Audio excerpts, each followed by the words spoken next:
Hello, good morning friends. मैं सुजीत लाठर स्टारविल के online platform पर आप सभी का हार्दिक स्वागत करता हूं। हमने एक सीडीपी की टेस्ट सीरीज स्टार्ट की हुई थी। उसी टेस्ट सीरीज को आगे बढ़ाते हुए आज हम रीट 2011 का जो लेवल फर्स्ट का पेपर था, ठीक है, उसकी CDP child development and pedagogy को डिस्कस करेंगे। तो चलिए स्टार्ट करते हैं पहले क्वेश्चन से। अगर आपको ये सेशन पसंद आता है तो प्लीज़ इसको लाइक, शेयर, कमेंट, और अगर किसी ने चैनल को सब्सक्राइब नहीं किया हुआ है तो प्लीज़ चैनल को सब्सक्राइब कर लेना। इससे हमें थोड़ा मोटिवेशन मिलेगा और अच्छी अच्छी टेस्ट सीरीज आपके लिए लेकर आएंगे। तो चलिए स्टार्ट करते हैं पहले क्वेश्चन से। पहला क्वेश्चन है, टॉय एज रेफर्स टू। खिलौनों की आयु किसे कहा जाता है? खिलौनों की आयु का मतलब है कि इसमें बच्चा खिलौनों के साथ ही खेलता है, उन्हीं के साथ जो क्रिया है, एक्शन है, कुछ भी करता है, तो ये अवस्था होती है पूर्व बाल्यावस्था, अर्ली चाइल्डहुड। इसका आंसर क्या जाएगा? पूर्व बाल्यावस्था। पूर्व बाल्यावस्था का जो ड्यूरेशन होता है, टाइम होता है, वो क्या होता है? तो ये 3 वर्ष से स्टार्ट होकर 5 वर्ष के अंत तक या 6 वर्ष के प्रारंभ से यहां तक की इस एज को माना जाता है पूर्व बाल्यावस्था। अगर यहां पर ऑप्शन में हमें दे दिया गया होता उत्तर शैशवावस्था तो भी इस क्वेश्चन का वो राइट आंसर हो सकता था, लेकिन उत्तर शैशवावस्था इसमें कहीं ऑप्शन नहीं दिया, तो इस क्वेश्चन का जो राइट आंसर होगा वो क्या हो जाएगा? पूर्व बाल्यावस्था। नेक्स्ट क्वेश्चन है,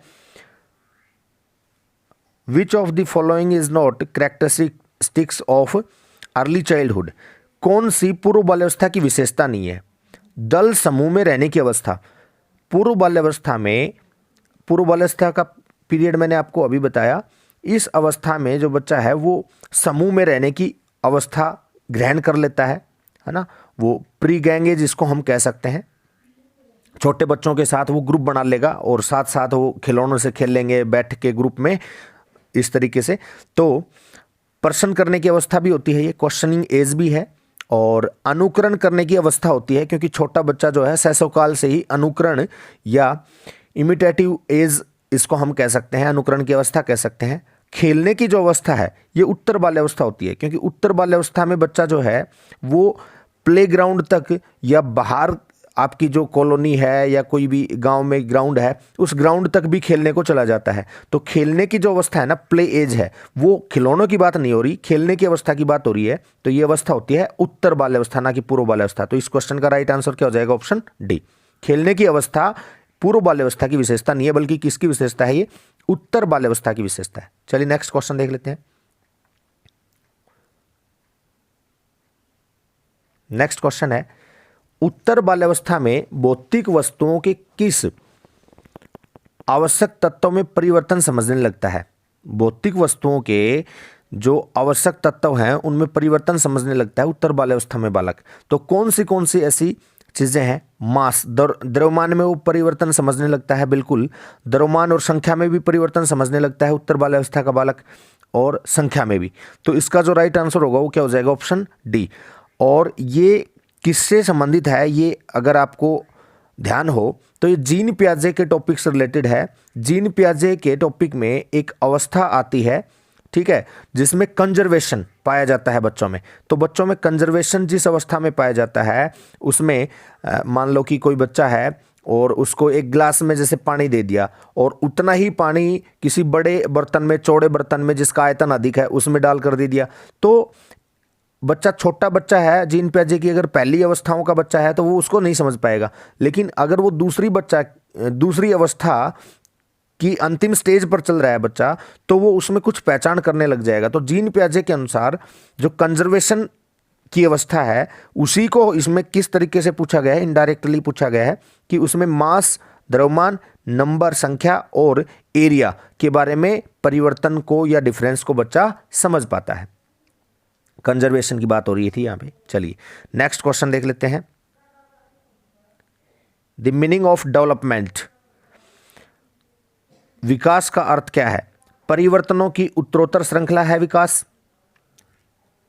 परिवर्तनों की उत्तरोत्तर श्रृंखला, प्रोग्रेसिव सीरीज ऑफ चेंजेस, इसका आंसर हो सकता है, लेकिन देखते हैं इसमें बेटर क्या होगा। अभिप्रेरणा के फलस्वरूप होने वाले परिवर्तनों की उत्तरोत्तर श्रृंखला, ये भी है। अभिप्रेरणा एवं अनुभव के फलस्वरूप होने वाले परिवर्तनों की उत्तरोत्तर श्रृंखला। तो इसमें देखो अभिप्रेरणा भी आ गया, अनुभव भी आ गया, तो इसका सबसे जो बेस्ट आंसर होगा वो क्या हो जाएगा? Option C. बड़ा ही सिंपल क्वेश्चन है ये। डी क्या कह रहा है? परिपक्वता और अनुभव के फलस्वरूप होने वाले परिवर्तनों की श्रृंखला। अभिप्रेरणा अनुभव के फलस्वरूप होने वाले परिवर्तनों की उत्तरोत्तर श्रृंखला। तो इस क्वेश्चन का सबसे जो बेस्ट ऑप्शन रहेगा वो रहेगा ऑप्शन सी, इसका राइट आंसर हो जाएगा। चलिए नेक्स्ट क्वेश्चन देख लेते हैं।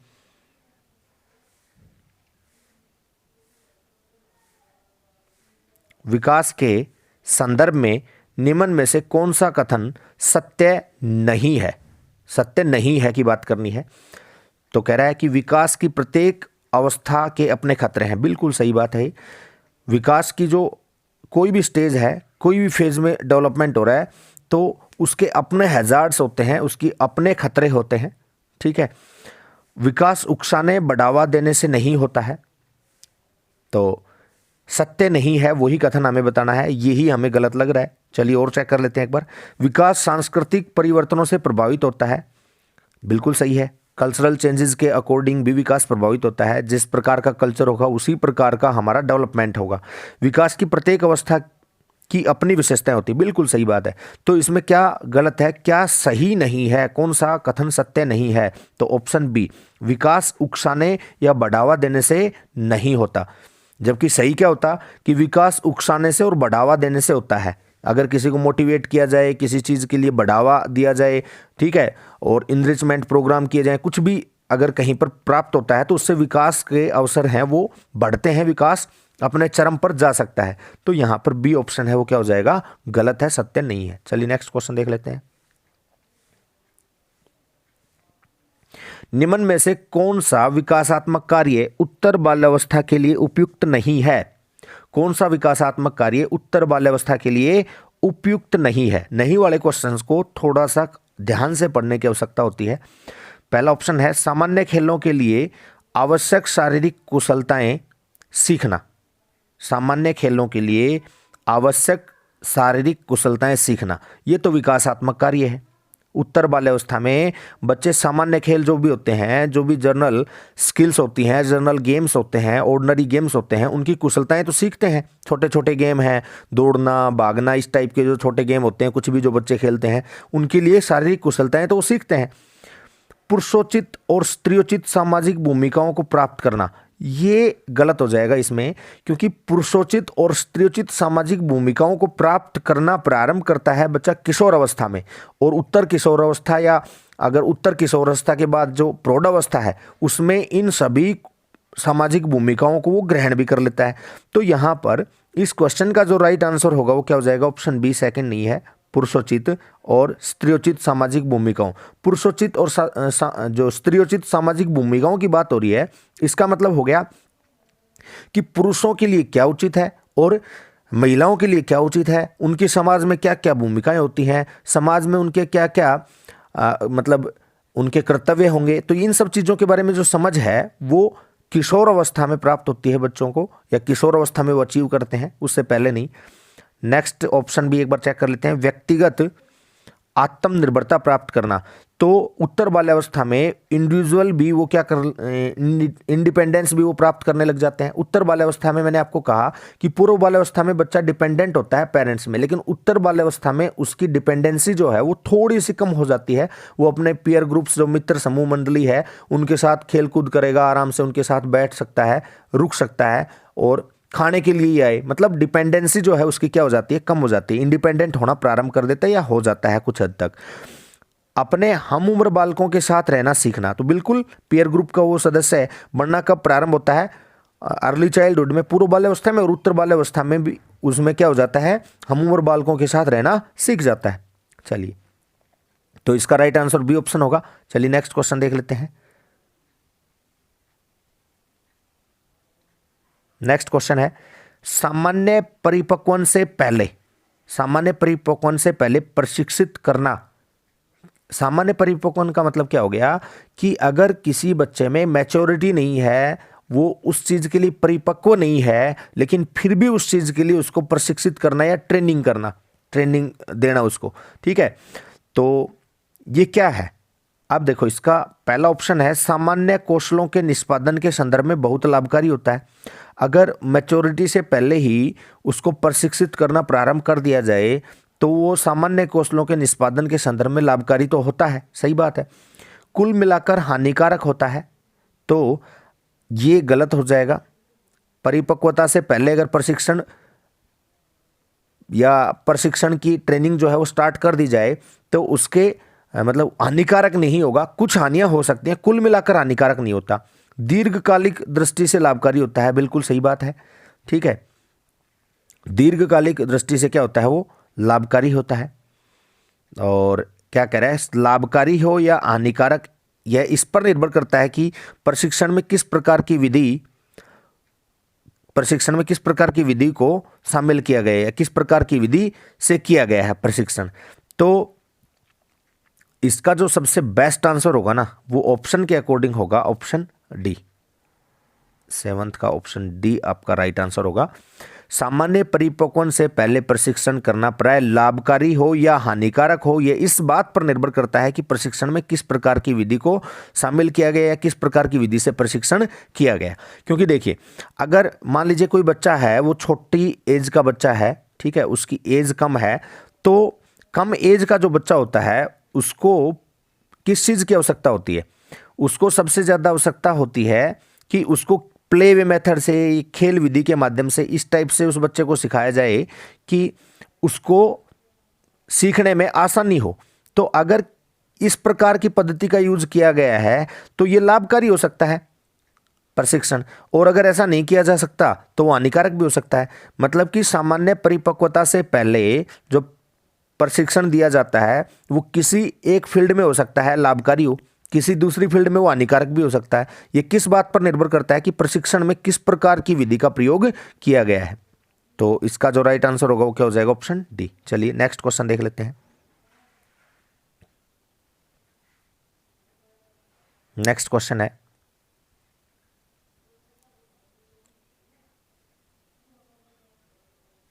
पांच वर्ष का बच्चा राजू है, और राजू क्या कर रहा है, राजू अपनी खिड़की से बाहर तूफान को देखता है, बिजली चमकती है और कड़कने की आवाज़ आती है। राजू शोर सुनकर उछलता है, बार बार यह घटना होती है। फिर कुछ देर शांति के पश्चात बिजली कड़कती है। राजू बिजली की गर्जना सुनकर उछलता है। राजू का उछलना सीखने के किस सिद्धांत का उदाहरण है। तो देखिए, इसका सिंपल सा है, अगर आप समझे, थोड़ा सा ध्यान आए आपको, तो इसका राइट आंसर हो जाएगा classical conditioning theory, option A, given by IP Pavlov, जो रूसी शरीर शास्त्री थे। पावलोव ने कुत्ते पर प्रयोग किया था, और आप देखो कि कुत्ते की जो प्रक्रिया है, कुत्ते के मुंह से लार आना या कुत्ते के जो रिस्पॉन्स है वो कब स्टार्ट हो जाते हैं, जब कोई व्यक्ति आ रहा है उसके लिए खाना लेकर, या घंटी बजी, घंटी बजने से पहले ही अगर किसी की आहट भी सुनाई देगी कि घंटी बजाने के लिए कोई जा रहा है, तो उससे भी उसके मुंह में लार आ जाती थी। तो ये किस प्रकार का अनुबंधन है, क्लासिकल कंडीशनिंग थ्योरी का ये एक एग्जाम्पल है। क्योंकि राजू जो है वो बिजली चमकती है, कड़कने की आवाज़ आती है, और वो उसको शोर को सुनकर उछलता है, उसको मज़ा आ रहा है या वो कैसा भी फील कर रहा है, बार बार यह घटना घटित होती है। फिर कुछ देर शांति के पश्चात बिजली कड़कती है, राजू बिजली की गर्जना सुनकर उछलता है। इसका मतलब उसने बिजली की जो गर्जना है उसको क्या बना लिया है, उसने शास्त्रीय अनुबंधन उसके साथ बना लिया है, और जैसे ही वो गर्जना आती है राजू उछलता है। और एक बार ये भी बता दूं थोड़ा, क्रिया प्रसूत अनुबंधन जो सिद्धांत है, ऑपरेटिंग कंडीशनिंग थ्योरी, ये किसके द्वारा प्रतिपादित किया गया था, स्किनर के द्वारा। प्रयास एवं भूल किससे संबंधित है, ट्रायल एंड एरर, थॉर्नडाइक से संबंधित है। थॉर्नडाइक को शैक्षिक मनोविज्ञान का जनक भी कहा जाता है। चलिए नेक्स्ट क्वेश्चन देख लेते हैं।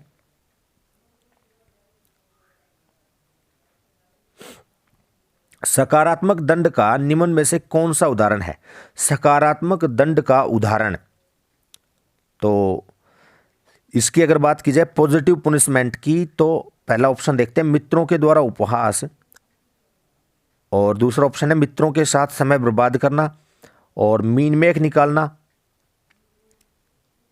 सभी नहीं, तो इसका जो सकारात्मक दंड होगा ना वो मित्रों के द्वारा उपहास। इस क्वेश्चन का सबसे जो बेस्ट आंसर बनेगा वो क्या होगा? Option A. देखिए, अगर मान लीजिए कि एक बच्चे ने परीक्षा दी और उसके मार्क कम आए या दूसरे बच्चों की तुलना में उसके मार्क्स कम आए और बच्चे उसका उपहास करते हैं, उसी के जो साथी हैं, मित्र हैं, उसका उपहास करते हैं, तो उस बच्चे में एक सकारात्मक दंड उसको मिल गया। उसके माइंड में ये बात बैठ जाएगी कि अगर मेरे नंबर आगे वाले टेस्ट में फिर कम आए तो ये मेरा फिर से उपहास उड़ाएंगे, और वो इसको सकारात्मक दंड के रूप में ग्रहण करके अपनी पढ़ाई को सुचारू करता है और उसको अच्छे से सीखने का प्रयास करता है, तो नेक्स्ट रिजल्ट उसका अच्छा आएगा। तो ये सकारात्मक दंड का एक एग्जाम्पल बेस्ट मुझे लग रहा है, यही इसका राइट आंसर है। और मित्रों के साथ समय बर्बाद करना इसका कोई ये सकारात्मक दंड नहीं हो सकता, ठीक है। मीन मेक निकालना, किसी चीज में कमी निकालना, ठीक है, तो ये भी नहीं है। तो इसका राइट आंसर ए ऑप्शन होगा। चलिए नेक्स्ट क्वेश्चन देख लेते हैं। नेक्स्ट क्वेश्चन है, निम्न में से कौन सा कथन अभिप्रेरणा एक प्रक्रिया के संदर्भ में उपयुक्त नहीं है? अभिप्रेरणा एक प्रक्रिया है, इसके संदर्भ में उपयुक्त नहीं है, इस बारे में हमें बात करनी है। तो देखिए, यह व्यक्ति को लक्ष्य की ओर लेकर जाता है। अभिप्रेरणा की जो प्रक्रिया है व्यक्ति को एक लक्ष्य की ओर लेकर जाती है, बिल्कुल सही बात है। यह व्यक्ति की शारीरिक आवश्यकताओं की संतुष्टि करता है, बिल्कुल सही बात है। अभिप्रेरणा की जो प्रक्रिया है उससे व्यक्ति की शारीरिक आवश्यकताएं भी क्या होती हैं? संतुष्ट होती हैं। यह मनोवैज्ञानिक आकांक्षा को प्राप्त करने में सहायता करता है, बिल्कुल। ये साइकोलॉजिकल जो एम्बिशन होते हैं उनको अचीवमेंट में भी क्या मिलती है? इससे हेल्प मिलती है। यह व्यक्ति को अप्रिय स्थिति से दूर रखता है, तो ये गलत हो जाएगा, है ना, क्योंकि अभिप्रेरणा की जो प्रक्रिया है वो अप्रिय जो अनप्लीजेंट सिचुएशन है उससे दूर नहीं रखा जा सकता, क्योंकि अनप्लीजेंट जो सिचुएशन होती है ये कोई घटना होती है या कोई दुर्घटना हो सकती है, इससे मोटिवेशन किसी को दूर नहीं रख सकता। तो मोटिवेशन की प्रक्रिया के संदर्भ में क्या नहीं है? उपयुक्त नहीं है। इसका राइट आंसर हो जाएगा ऑप्शन डी। चलिए नेक्स्ट क्वेश्चन देख लेते हैं। नेक्स्ट क्वेश्चन है, किसी उद्दीपन के लिए निरंतर किए जाने वाले व्यवहार में होने वाला अस्थायी परिवर्तन। किसी उद्दीपन के निरंतर दिए जाने से, स्टिमुलस हो गया, किसी में स्टिमुलस के लगातार प्रयोग से व्यवहार में होने वाले अस्थायी परिवर्तन को क्या कहेंगे? तो देखिए, अगर स्थायी परिवर्तन होता तो वो क्या हो जाता? अधिगम। लेकिन परिवर्तन अस्थायी है तो अधिगम तो नहीं होगा, ठीक है। अच्छा, अभिप्रेरणा भी ये नहीं है, अस्थायी अधिगम भी नहीं है। ये क्या है? अभ्यस्ता, है ना, हैबिलिटेशन इसको हम बोलते हैं। तो ये केवल क्या है? अभ्यस्ता है। देखिए, किसी उद्दीपन के निरंतर दिए जाने से व्यवहार में होने वाला अस्थायी परिवर्तन। अब जैसे मान लीजिए कोई स्टिमुलस की अगर बात की जाए तो कोई व्यक्ति है जिसको मतलब कोई शारीरिक पीड़ा है, ठीक है, और वो उस शारीरिक पीड़ा की वजह से अपने आप को प्रेजेंट नहीं कर सकता या अपने आप को 100% एक्यूरेसी के साथ प्रदर्शित नहीं कर सकता। जैसे पेन हो रहा है कहीं पर बॉडी में और वो पेन किलर ले रहा है, तो पेन किलर जो है वो पेन किलर जब तक काम कर रहे हैं तब तक तो उसका व्यवहार अलग प्रकार का देखने को मिलेगा। जैसे ही पेन किलर का असर खत्म होगा उसके व्यवहार में परिवर्तन जो है वो दूसरे प्रकार का देखने को मिलेगा, क्योंकि उसका फिर वही एक्शन जो है उसके देखने को नहीं मिलेंगे 100% जो दिखाई दे रहे थे। तो ये किस प्रकार का अस्थायी परिवर्तन है? तो ये अभ्यस्तता हो गई किसी भी चीज को। जैसे और अगर हम इसमें कोई एग्जांपल लें तो स्मोकिंग ले सकते हैं हम, ठीक है। उद्दीपन है, स्मोकिंग है, वो किसी के लिए क्या हो रहा है? एक उद्दीपक का कार्य कर रहा है। जैसे ही उसने सिगरेट का कस लिया, सुट्टा मारा है, ठीक है, तो उससे उसके व्यवहार में परिवर्तन उसको फील हुआ, बेटर फील हो रहा है। तो ये एक प्रकार का क्या है? अस्थायी परिवर्तन। और ये अभ्यस्ता हो गई। अब ये एक आदत बन चुकी है। पहले इसको मतलब आदमी ने चाव चाव में स्टार्ट किया था, जो भी कहें हम, तो ये अभ्यस्ता या हैबिलिटेशन इसको हम बोलते हैं। तो इसका राइट आंसर क्या हो जाएगा? Option A. चलिए नेक्स्ट क्वेश्चन देख लेते हैं।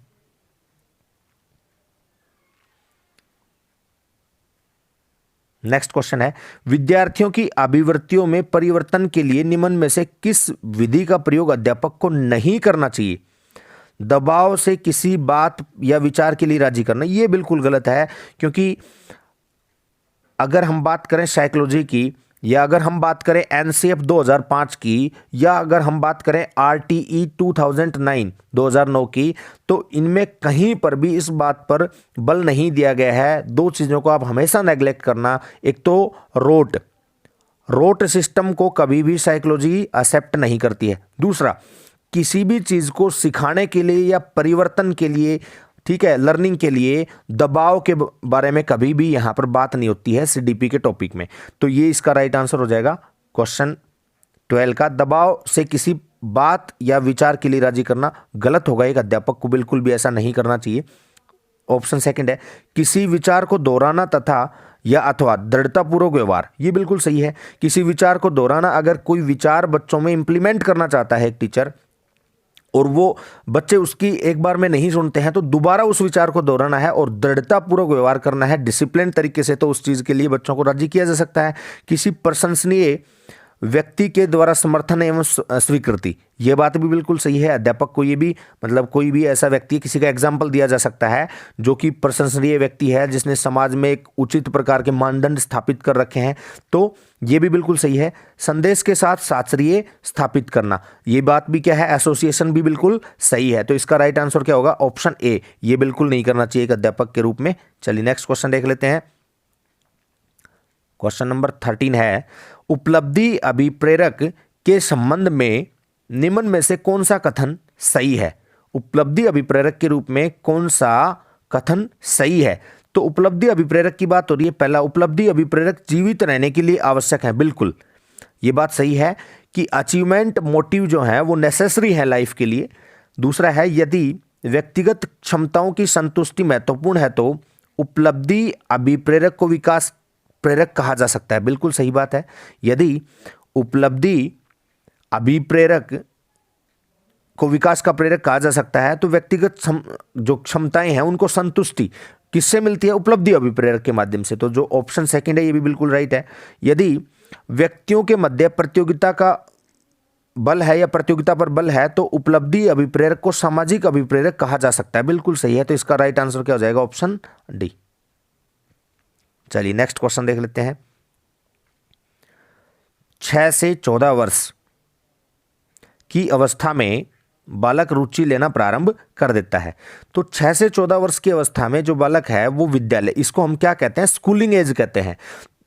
सीडीपी क्या मानती है इसको, स्कूलिंग एज। तो बच्चा इसमें, इस अवस्था में किस में रुचि लेने स्टार्ट कर देता है, स्कूल में, विद्यालय में। तो इसका राइट आंसर क्या हो जाएगा, ऑप्शन डी। चलिए नेक्स्ट क्वेश्चन भी देख लेते हैं। कौन सा सिद्धांत यह व्यक्त करता है कि मानव मस्तिष्क पर बर्फ की एक बड़ी चट्टान के समान है जो अधिकांश छिपी रहती है और उसमें चेतन के 3 स्तर हैं। तो जो मानव मस्तिष्क की बर्फ की चट्टान से तुलना की है वो साइकोलॉजिस्ट हैं सिगमुंड फ्रॉयड। सिगमुंड फ्रॉयड ने मस्तिष्क के बारे में बात बताई है कि मस्तिष्क के 3 पार्ट उन्होंने बताए हैं, 3 चीज़ों के बारे में उन्होंने डिस्कस किया है। चेतन मन, कॉन्शियस माइंड, दूसरा क्या हो गया, अचेतन मन, अनकॉन्शियस माइंड, और एक लेयर का जो काम करता है वो कौन सी अवस्था, सबकॉन्शियस माइंड, अर्धचेतन मन। तो इन तीनों के तीनों जो पॉइंट है इनके बारे में किसने बताया, सिगमंड फ्रॉयड ने। और सिगमंड फ्रॉयड ने ये किसके, कौन से सिद्धांत में बताया, तो सिगमंड फ्रॉयड के द्वारा प्रतिपादित किया गया सिद्धांत था मनोविश्लेषणात्मक सिद्धांत, साइको एनालिटिकल थ्योरी। तो इसका राइट आंसर क्या हो जाएगा, ऑप्शन सी। प्रकार जो सिद्धांत है ये सेल्डन के द्वारा दिए गए हैं, व्यक्तित्व से संबंधित है। व्यवहारवाद जो सिद्धांत है, व्यवहारवाद के जनक वाटसन को कहा जाता है। इसमें और भी बहुत सारे साइकोलॉजिस्ट हैं व्यवहारवाद में, जीन पियाजे हैं, ठीक है, वाटसन है, कोफा, कोलर, वर्दीमर, ये काफ़ी सारे, ये गेस्टाल्टवादी हैं, सॉरी, कोफा, कोलर, वर्दीमर, थॉर्नडाइक है, पियाजे हैं, ये व्यवहारवादी। चलिए नेक्स्ट क्वेश्चन देख लेते हैं।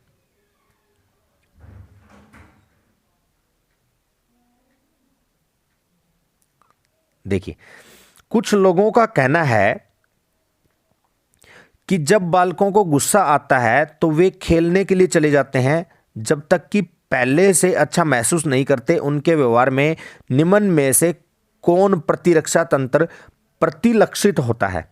प्रतिरक्षा तंत्र की बात हो रही है और प्रतिरक्षा तंत्र का मतलब हो गया डिफेंस मैकेनिज्म की बात हो रही है, ठीक है। तो डिफेंस मैकेनिज्म जो है वो उनके बिहेवियर में कब हमें शो होता है या दिखाई देता है। तो पहला ऑप्शन है प्रक्षेपण, प्रोजेक्शन, तो ये इसका राइट आंसर नहीं हो सकता, प्रोजेक्शन नहीं होगा। और विस्थापन, विस्थापन की बात करते हैं तो ये हो गया डिस्प्लेसमेंट, बिल्कुल ये बात सही है।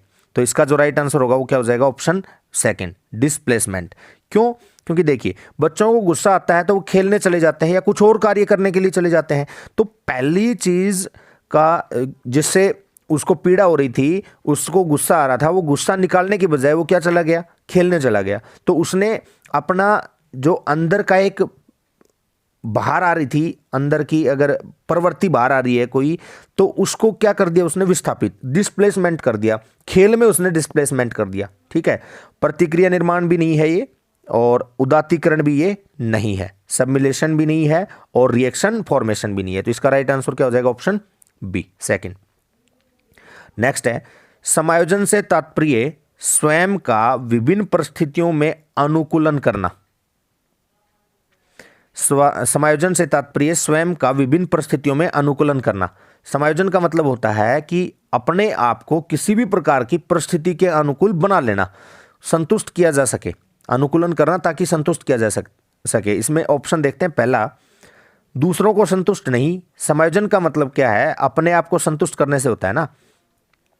तो दूसरा क्या है, प्रेरकों को, तो ये भी नहीं, और उद्देश्यों को नहीं, आवश्यकताओं की बात अगर की जाए तो स्वयं से कनेक्ट होती हैं आवश्यकताएं, नीड्स जो होती हैं वो इंडिविजुअल होती हैं, है ना। तो इसका जो राइट आंसर हो जाएगा वो क्या हो जाएगा, ऑप्शन डी। ठीक है, समायोजन से तात्पर्य स्वयं का विभिन्न परिस्थितियों में अनुकूलन करना ताकि आवश्यकताओं को संतुष्ट किया जा सके, ये खुद से रिलेट करता है, और समायोजन भी हमेशा खुद के लिए होता है। चलो नेक्स्ट देखिए, निम्न में से कौन सा व्यवहार भावनात्मक बाधा को प्रदर्शित नहीं करता। कौन सा व्यवहार भावनात्मक बाधा का मतलब क्या हो गया, यहां पर इमोशनल डिस्टरबेंस की बात हो रही है। तो पहला है बाल अपराध। ठीक है, बाल अपराध है वो इमोशनल डिस्टरबेंस करता है, बिल्कुल सही बात है। और दूसरा ऑप्शन है कमजोरों को डराने वाला, है ना। तो बुलिंग नेचर, ये भी सही है, इमोशनल डिस्टरबेंस होता है ये भी। भगोड़ापन भी क्या होता है, इमोशनल डिस्टरबेंस में आता है। स्वालीनता, ओटिज्म जो होता है, इसके बारे में हमने पहले की टेस्ट सीरीज में भी बहुत डिस्कशन किया है। ये ओटिज्म के जो वाले जो बच्चे होते हैं, ये सामाजिक व्यवहार से घबराते हैं, बातचीत से भी घबराते हैं, इनमें कमजोर संप्रेषण पाया जाता है, कम्युनिकेशन जो है इनका पुअर होता है। ठीक है, तो इस टाइप की जो इसमें लक्षण पाए जाते हैं वो स्वालीनता, ओटिज्म वाले बच्चे होते हैं। तो इसका राइट आंसर ओटिज्म होगा। ये भावनात्मक व्यवहार नहीं होता या भावनात्मक बाधा को प्रदर्शित नहीं करता है। और मैंने बताया था कि 2 अप्रैल को ओटिज्म डे भी मनाया जाता है। चलिए नेक्स्ट क्वेश्चन देख लेते हैं। नेक्स्ट क्वेश्चन है, निःशक्त बालकों की शिक्षा के लिए प्रावधान किया जा सकता है। निःशक्त बालकों की शिक्षा के लिए, जो निःशक्त का मतलब क्या होगा, जो डिसेबल जो बच्चे होते हैं, डिसेबिलिटीज वाले जो बच्चे होते हैं, उन बच्चों के लिए शिक्षा का जो प्रावधान किया जाता है, इसमें आप ध्यान रखना हमेशा ही सबसे बेस्ट ऑप्शन होता है जब भी आपको इंक्लूसिव एजुकेशन, समावेशित शिक्षा दे रखी हो। क्योंकि इंक्लूसिव एजुकेशन का मतलब हो जाता है कि इसमें सभी बच्चे, चाहे वो डिसेबल है, चाहे वो कम बुद्धि के हैं, चाहे वो प्रतिभाशाली हैं, तो मंदबुद्धि बच्चे भी, प्रतिभाशाली बच्चे भी, डिसेबल बच्चे भी, वो किस प्रकार की एजुकेशन में शामिल होते हैं, समावेशित शिक्षा, इंक्लूसिव एजुकेशन में वो शामिल होते हैं। तो नेक्स्ट क्वेश्चन देख लेते हैं, निम्न में से कौन सी मानसिक मंदता की विशेषता नहीं है। बुद्धि लब्धि 25 से 70 के मध्य है, मानसिक मंदता होती है ये। ठीक है, इसको मेंटल रिटायर्ड बच्चा हम कह सकते हैं। धीमी गति से सीखना भी इनकी विशेषता होती है। वातावरण के साथ अनुकूलन में कठिनाई भी इनको होती है। अंतर व्यक्तिक संबंधों का कमजोर होना, ये गलत हो जाएगा बात, है ना। पुअर इंटरपर्सनल रिलेशंस की अगर बात की जाए तो ये एक मंद बुद्धि बच्चे की या मानसिक मंदता की विशेषता नहीं है। तो इसका राइट आंसर होगा ऑप्शन डी। चलिए नेक्स्ट क्वेश्चन देख लेते हैं। नेक्स्ट क्वेश्चन है, विद्यार्थियों के अच्छे मानसिक स्वास्थ्य को बनाए रखने के लिए कौन सा तरीका सबसे महत्वपूर्ण है। सहशैक्षिक क्रियाओं का प्रावधान बिल्कुल हो सकता है। अभी व्यक्ति की स्वतंत्रता, ये बात भी सही है। रुचियों की भिन्नता, ये बात भी सही है। अध्यापक की भूमिका और विद्यालय वातावरण। अब ये कह रहा है कि सबसे उपयुक्त, उपयुक्त तो सारे हैं, लेकिन यहां पर बात किसकी हो रही है? मानसिक स्वास्थ्य को बनाए रखने के लिए कौन सा तरीका सबसे महत्वपूर्ण है ना? तो सबसे महत्वपूर्ण तरीका इसमें हो जाएगा ऑप्शन डी, अध्यापक की भूमिका और विद्यालयी वातावरण, क्योंकि विद्यालयी वातावरण में सहशैक्षिक क्रियाओं का प्रावधान भी होगा, अभिव्यक्ति की स्वतंत्रता भी उसको वहां पर भी मिलती है, रुचियों की भिन्नता या डिफरेंसेस हैं वो भी देखने को मिलते हैं विद्यालय में, खेल के मैदान में, कहीं पर भी। तो अध्यापक की भूमिका और विद्यालयी वातावरण इस क्वेश्चन का सबसे बेस्ट आंसर होगा। चलिए नेक्स्ट क्वेश्चन देख लेते हैं।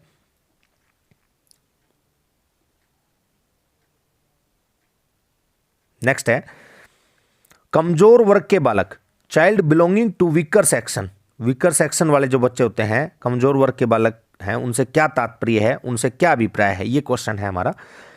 तो पहला ऑप्शन है, ऐसे अभिभावकों के बालक जिनकी वार्षिक आय कम है, बिल्कुल सही बात है, हो सकते हैं ऐसे कमजोर वर्ग के बालक।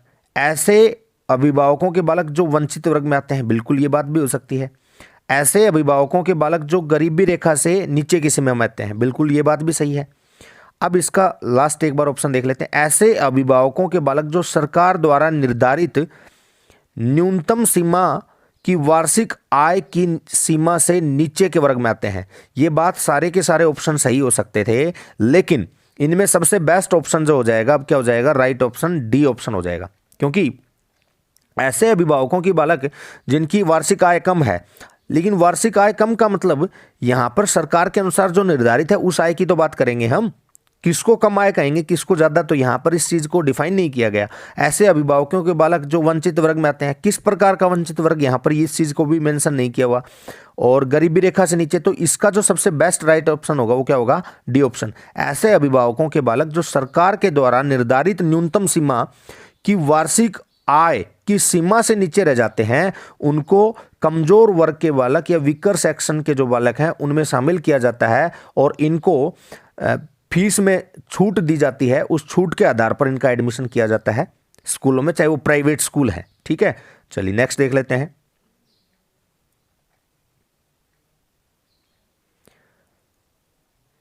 शिक्षा का अधिकार अधिनियम 2009 में निर्दिष्ट किया गया है कि कक्षा 1 से 5 तक यदि प्रवेश किए गए विद्यार्थियों की संख्या 200 से अधिक है तो विद्यार्थी अध्यापक का अनुपात क्या होगा? अगर 200 से अधिक बच्चे हैं तो विद्यार्थी और अध्यापक का जो अनुपात हो जाएगा वो 40:1 हो जाएगा। तो इस क्वेश्चन का राइट आंसर क्या हो जाएगा? Option B. चलिए नेक्स्ट क्वेश्चन देख लेते हैं। क्रियात्मक अनुसंधान, बहुत बहुत क्वेश्चन आते हैं इससे, क्रियात्मक अनुसंधान से।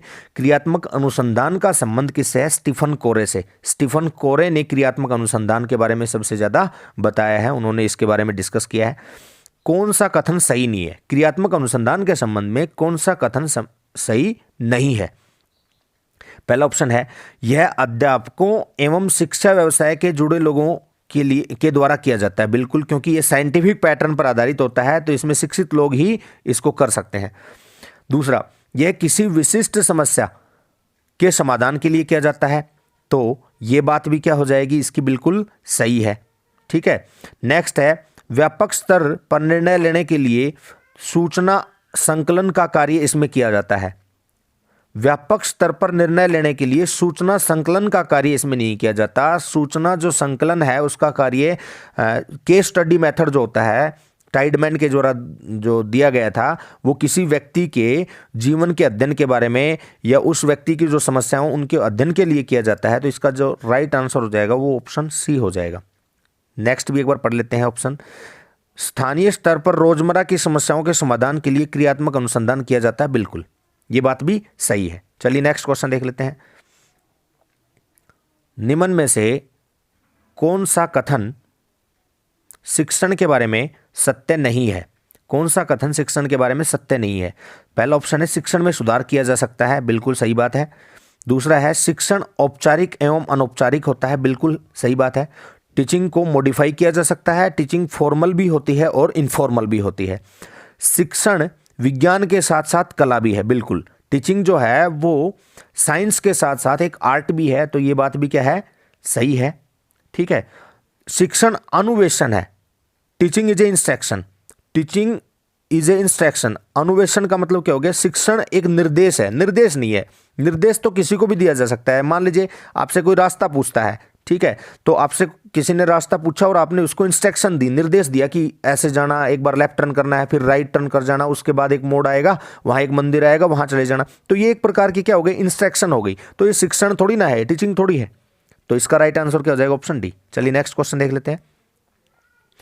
नेक्स्ट क्वेश्चन है, राष्ट्रीय पाठ्यचर्या रूपरेखा 2005 में गुणवत्ता आयाम, ठीक है, क्वालिटी डोमेन्स की बात हो रही है या क्वालिटी डेमेंसेशन की बात हो रही है।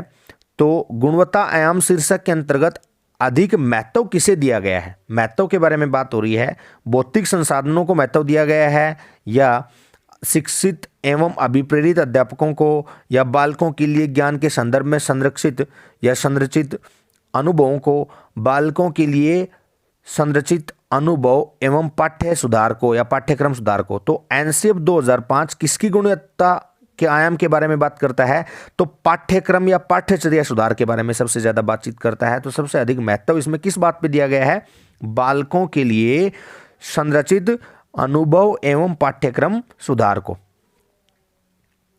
चलिए नेक्स्ट क्वेश्चन देख लेते हैं।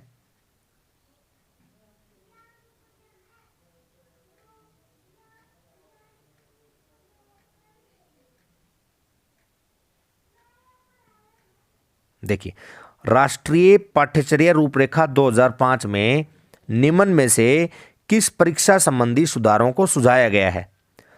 2005 में निम्न में से किस परीक्षा संबंधी सुधारों को सुझाया गया है। तो इसमें जो ये आप कह सकते हैं कि करंट, इसको अमेंडमेंट हम कह सकते हैं, किस परीक्षा संबंधी सुधारों को दर्शाया गया। तो इसका राइट आंसर हो जाएगा ऑप्शन ए, कक्षा 10 की परीक्षा ऐच्छिक, यानी कि कक्षा 10 की जो परीक्षा है उसमें ऐच्छिक परीक्षा पर या ऐच्छिक विषयों पर इसमें बात की गई है। ठीक है, तो इसका राइट आंसर क्या हो जाएगा, ऑप्शन ए। चलिए नेक्स्ट क्वेश्चन देख लेते हैं। दबाव को कम करने एवं परीक्षाओं में सफलता के लिए क्या आवश्यक है। दबाव को कम करने और परीक्षाओं में सफलता के लिए आवश्यक है कम अवधि की परीक्षाओं में अंतरण। ठीक है, शिफ्ट टुवर्ड शॉर्टर एग्जामिनेशन, कम अवधि की परीक्षाओं में अंतरण। तो ये इसका राइट ऑप्शन लग रहा है। चलिए नेक्स्ट भी पढ़ लेते हैं एक बार। विद्यालय शिक्षा की विभिन्न चरणों में परीक्षाओं का आयोजन, वार्षिक एवं अर्धवार्षिक परीक्षाएं और विभिन्न प्रवेश परीक्षाओं के लिए विभिन्न एजेंसियों की स्थापना। तो इसका जो सबसे बेस्ट ऑप्शन रहेगा वो रहेगा ऑप्शन ए, कम अवधि की परीक्षाओं में अंतरण। कम अवधि की जो परीक्षाएं होती हैं, मतलब शॉर्ट ड्यूरेशन टाइम की जो परीक्षाएं होती हैं, उनमें जो अंतरण होता है वो इसका सबसे बेस्ट ऑप्शन रहेगा दबाव को कम करने के लिए। विद्यालय शिक्षा की विभिन्न चरणों की विभिन्न परीक्षाओं का आयोजन, जितनी ज्यादा परीक्षाएं होंगी उतने ही दबाव बढ़ता जाएगा। वार्षिक एवं अर्धवार्षिक परीक्षाएं, तो इसमें वार्षिक और अर्धवार्षिक परीक्षाएं हैं। इसमें जैसे एक वार्षिक परीक्षा हो गई तो वार्षिक परीक्षा के लिए पूरे सिलेबस का दबाव बच्चे पर होता है। अर्धवार्षिक में 6 महीने का दबाव होता है। कम अवधि मतलब जैसे 1 महीने में करा लिया, सप्ताह में करा लिया, 10 दिन में करा लिया, तो वो दबाव कम करने में काफ़ी कारगर होती है। ठीक है, विभिन्न प्रवेश परीक्षाओं के लिए विभिन्न एजेंसियों की स्थापना। प्रवेश परीक्षाओं के लिए अगर बार बार अलग अलग एजेंसियों की स्थापना की जाएगी, अलग अलग एजेंसियों के माध्यम से एग्जाम कंडक्ट कराए जाएंगे, तो बच्चे सिलेबस को ठीक से समझ नहीं पाएंगे कि किस तरीके से क्वेश्चंस पूछे जाएंगे और वो अधिक दबाव महसूस करेंगे। चलिए नेक्स्ट क्वेश्चन देख लेते हैं। मूल्यांकन का उद्देश्य क्या है। मूल्यांकन, पर्पज ऑफ इवेल्युएशन। मूल्यांकन का उद्देश्य है बालकों की धीमी गति से सीखने वाले प्रतिभाशाली बालकों के रूप में लेबल करना। तो ये बात तो मूल्यांकन का उद्देश्य नहीं है। ठीक है, धीमी गति से सीखने वाले और प्रतिभाशाली बालकों के रूप में लेबल करना क्या मतलब है। धीमी गति से सीखता है उसको प्रतिभाशाली कैसे कह देंगे। जिन बालकों को उपचारात्मक शिक्षा की आवश्यकता है उनकी पहचान करना, ये मूल्यांकन का उद्देश्य नहीं होता। अधिगम की कठिनाइयों और समस्याओं वाले क्षेत्रों का पता लगाना, ये अधिगम की कठिनाई और समस्या वाले क्षेत्रों का पता लगाना इसका एक कार्य हो सकता है। और नेक्स्ट भी देख लेते हैं एक बार। उत्पादक जीवन जीने के लिए शिक्षा किस सीमा तक तैयार कर पाई है का पुष्टि पोषण करना, यानी कि जो फीडबैक हम ले रहे हैं वो सक्सेसफुल और imparting education for a productive life, यानी कि जो लाइफ है उसको ये प्रोडक्टिव सीमा तक तैयार कर पाई है कि नहीं, इस चीज का प्रतिपुष्टि करना या पुष्टि पोषण करना ही मूल्यांकन का उद्देश्य है। तो इसका सबसे बेस्ट हो जाएगा ऑप्शन डी। अगर डी ऑप्शन नहीं होता तो इसका राइट आंसर हो जाता सी ऑप्शन। चलिए, तो इसका राइट आंसर क्या होगा? Option D. लास्ट क्वेश्चन देख लेते हैं। प्राथमिक विद्यालयों के बालकों के लिए निम्न में किसे बेहतर मानते हैं? तो प्राथमिक बालकों के लिए सबसे बेहतर क्या होगा? वीडियो अनुरूपण, ठीक है, प्रदर्शन, स्वयं के द्वारा किया गया अनुभव, और इनमें से सभी नहीं। तो आपको ये पता होगा कि प्राथमिक बालकों के लिए लर्निंग बाय डूइंग, या कह सकते हैं कि स्वयं के अनुभव के द्वारा जो कुछ किया जाता है वो सबसे बेस्ट माना जाता है, और इस क्वेश्चन का राइट आंसर हो जाएगा स्वयं के द्वारा किया गया अनुभव। ठीक है, तो ये 30 क्वेश्चंस हमने साइकोलॉजी के या सीडीपी के डिस्कस किए हैं। आई होप आपको अच्छे से समझ आए होंगे। ठीक है, फिर भी किसी क्वेश्चन में आपको कोई डाउट रह जाता है तो आप कमेंट कर सकते हैं, और अगर आपको ये सेशन पसंद आया है तो प्लीज़ इसको लाइक, कमेंट और शेयर करना ना भूलिएगा। और सब्सक्राइब आप लोगों ने कर ही रखा होगा, नहीं कर रखा है तो प्लीज़ चैनल को सब्सक्राइब कर लीजिएगा। आपको आगे भी इसी प्रकार की एजुकेशनल वीडियोज हैं वो मिलती रहेंगी। तो आज के लिए इतना ही। नमस्कार, मिलते हैं नेक्स्ट टेस्ट सीरीज़ में।